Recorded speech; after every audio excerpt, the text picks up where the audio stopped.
Hey, I'm Heavy Heels, and this is going to be your tutorial on how to play Destruction Warlock. I had to figure what spec we're doing then for Season 2 of The War Within.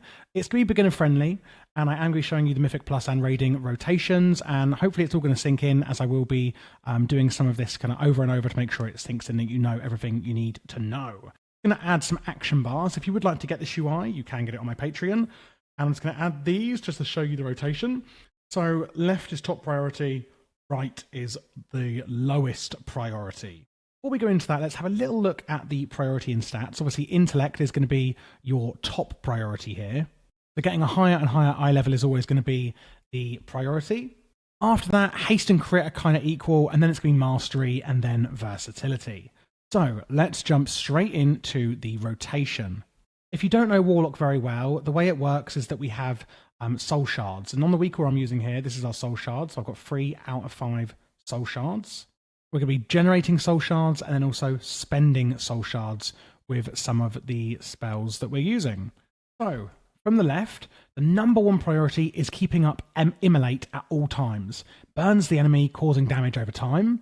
The periodic damage on this is also going to generate a soul shard fragment and has 50% chance to generate an additional one whenever it critical strikes. So as you can see by soul shard fragment, we are going at 3.8, 3.9. That is Immolate generating those soul shard fragments. Obviously, when we have full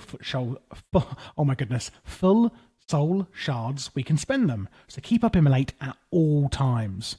Then we use Shadow Burn, and we use this on cooldown as well.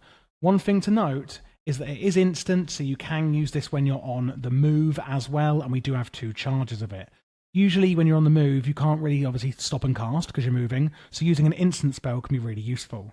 If you're about to cap out on soul shards, I'd say sort of 4 or nearly getting to 5, use Chaos Bolt. This is your main soul shard spender. It uses 2 soul shards to use it, dealing massive damage. Damage is further increased by a critical strike chance. Then, after that, if we have less than 4 soul shards, and the reason for that is because Soulfire here generates 1 soul shard. So if we have 4 or more, we're going to overcap and therefore waste them. That's why I say if you have 4 or more soul shards, do use Chaos Bolt. If you haven't, go on to the next one, which is Soulfire, which is going to generate a soul shard.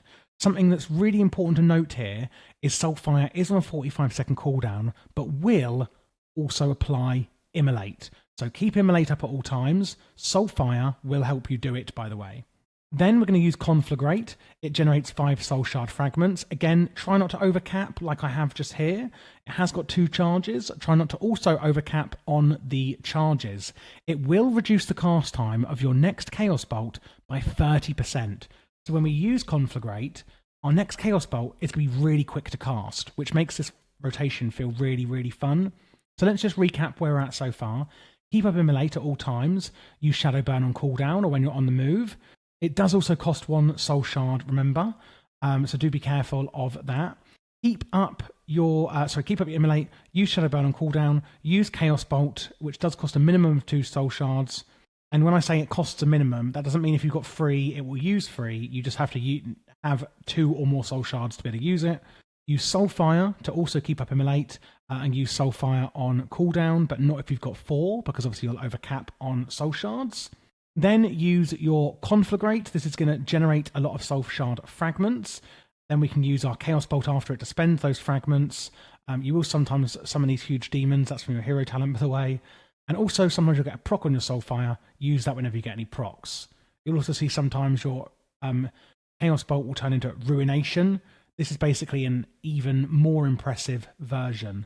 So we're just going to use that whenever we get a proc on there as well. So just use any procs when you get them, basically. Don't cap out on your Conflagrate. And then you can see here that we have Chaos Bolt again. So we're using it here to spend our soul shards, but we're actually using it here to make sure that we're actually keeping up this debuff, Eradication. Damage taken from the Warlock is increased. So use it as a 3rd priority so that you're not overcapping on soul shards, but use it as a lower priority to make sure you're keeping up that debuff. After that, we're going to use Cataclysm, and as you can see, it's got a cast time. This is also going to affect all enemies with Immolate, this one here that we're keeping up. So with Immolate, you go into the battle, you put Immolate up, but we're also going to keep it up with Soulfire and Cataclysm. use any remaining stacks you've got of Conflagrate and also generate soul shards. And then lastly, if you've got nothing else to press, use Incinerate here, which will also generate some soul shard fragments. Let's run through it all one more time. Keep up Immolate, use Shadow Burn on cooldown or when you're on the move. Use any procs of Chaos Bolt, as you can see I've got here. Use Soulfire on cooldown as long as you've got 4 or less soul shards. Use your Chaos Bolt to spend those soul shards. Use your Conflagrate. Make sure you're keeping up the Eradication buff here with your Chaos Bolt and using Ruination whenever you get any procs.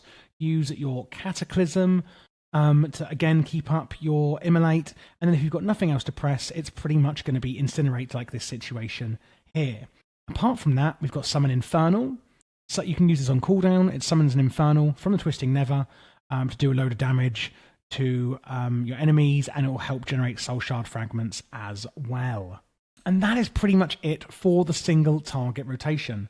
Before we move on to the Mythic Plus rotation, which is actually a lot simpler, I just want to take you through, while this one is coming off cooldown, because I probably won't be able to change talents, some of the important talents that underpin it here. Of course, we have Diabolist, which is basically meaning that you're sometimes going to get Ruination, you're going to be getting huge demons spawning, etc. I don't want to overwhelm you, so I'd say read through it in your own time. It is all passive, however.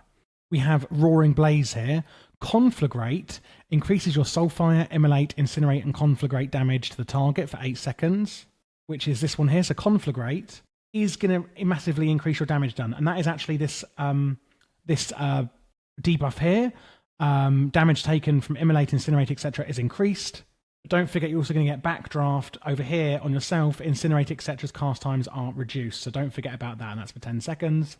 Backdraft increases the damage of your next Chaos Bolt, as well as reducing the cast time, and increases the critical strike chance of your next Incinerate or Soulfire too.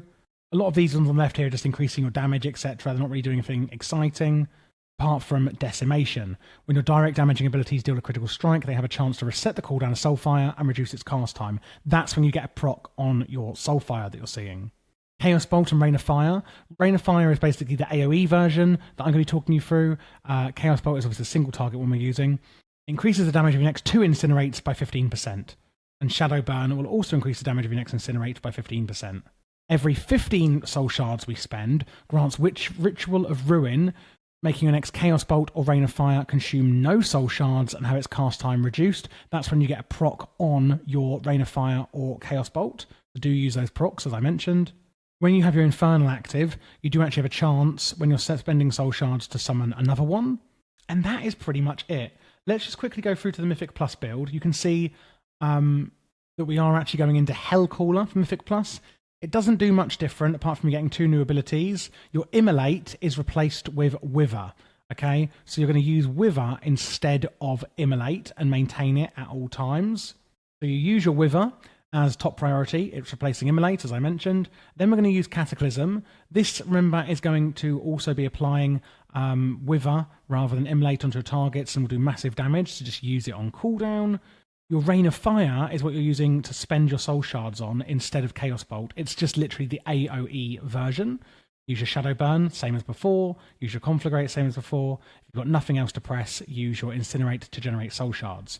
We have our Summon Infernal cooldown as before, but you also now have another cooldown, Malevolence. You can pretty much use this on cooldown as well. Dark Magic erupts from you and corrupts your soul, causing enemies suffering from Wither, which is your replaced Immolate, to take additional damage from you, and increases the stack count of Wither on your target.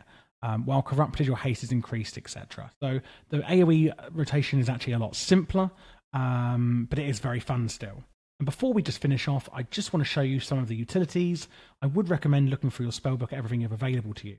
Burning Rush is your speed increase. It will actually hurt you a bit though, so be careful of that. We've got some curses. These can be really interesting in Mythic Plus usually. Create Health Stone, Ritual of Summoning. You know, we've got all these things like Soul Stone is a great battle res. I don't know if I mentioned it, but your Fel Hunter can actually have a interrupt with Spell Lock, and you can drag it over from the right here from your pet bar onto your main action bar if you would like. There's Unending Resolve, which is a fantastic defensive, and then Dark Pact over here is a great defensive as well. Everything else in here I wouldn't be using as much. Fear and stuff can be really useful, but more so in PvP or even open world and stuff like that. But sometimes a Mythic Plus can be useful, depends what you're doing. I would just have a look through the spellbook at the other spells I haven't mentioned, etc., and also the talents, and just see how it all plays in together. And again, if you would like my UI, then do check it out on Patreon. I am in Discord as well. You can ask questions, etc., to our community in there, and Patreons do get a VIP channel. Don't forget to subscribe. I do actually do quite a lot on this channel. As you can see, I do every single spec. I've done War Within PvP guides. You can see here, Season 1, 65 videos. I do every single spec, every single season. Pre-patch guides I do as well. I do WoW Classic and Cataclysm as well. I'll be doing Mr. Pandaria if you play that. I do also run the Javi Herobrine channel. If you're also into other games, this is my Minecraft channel. Do check this one out. It's all for modded Minecraft, and I teach everyone how to play mods in there. And I do also have my new channel, Javi How To, which I've repurposed into a variety gaming guides channel. So do check out this one if you're looking for all of the latest releasing games and how to get guides on those.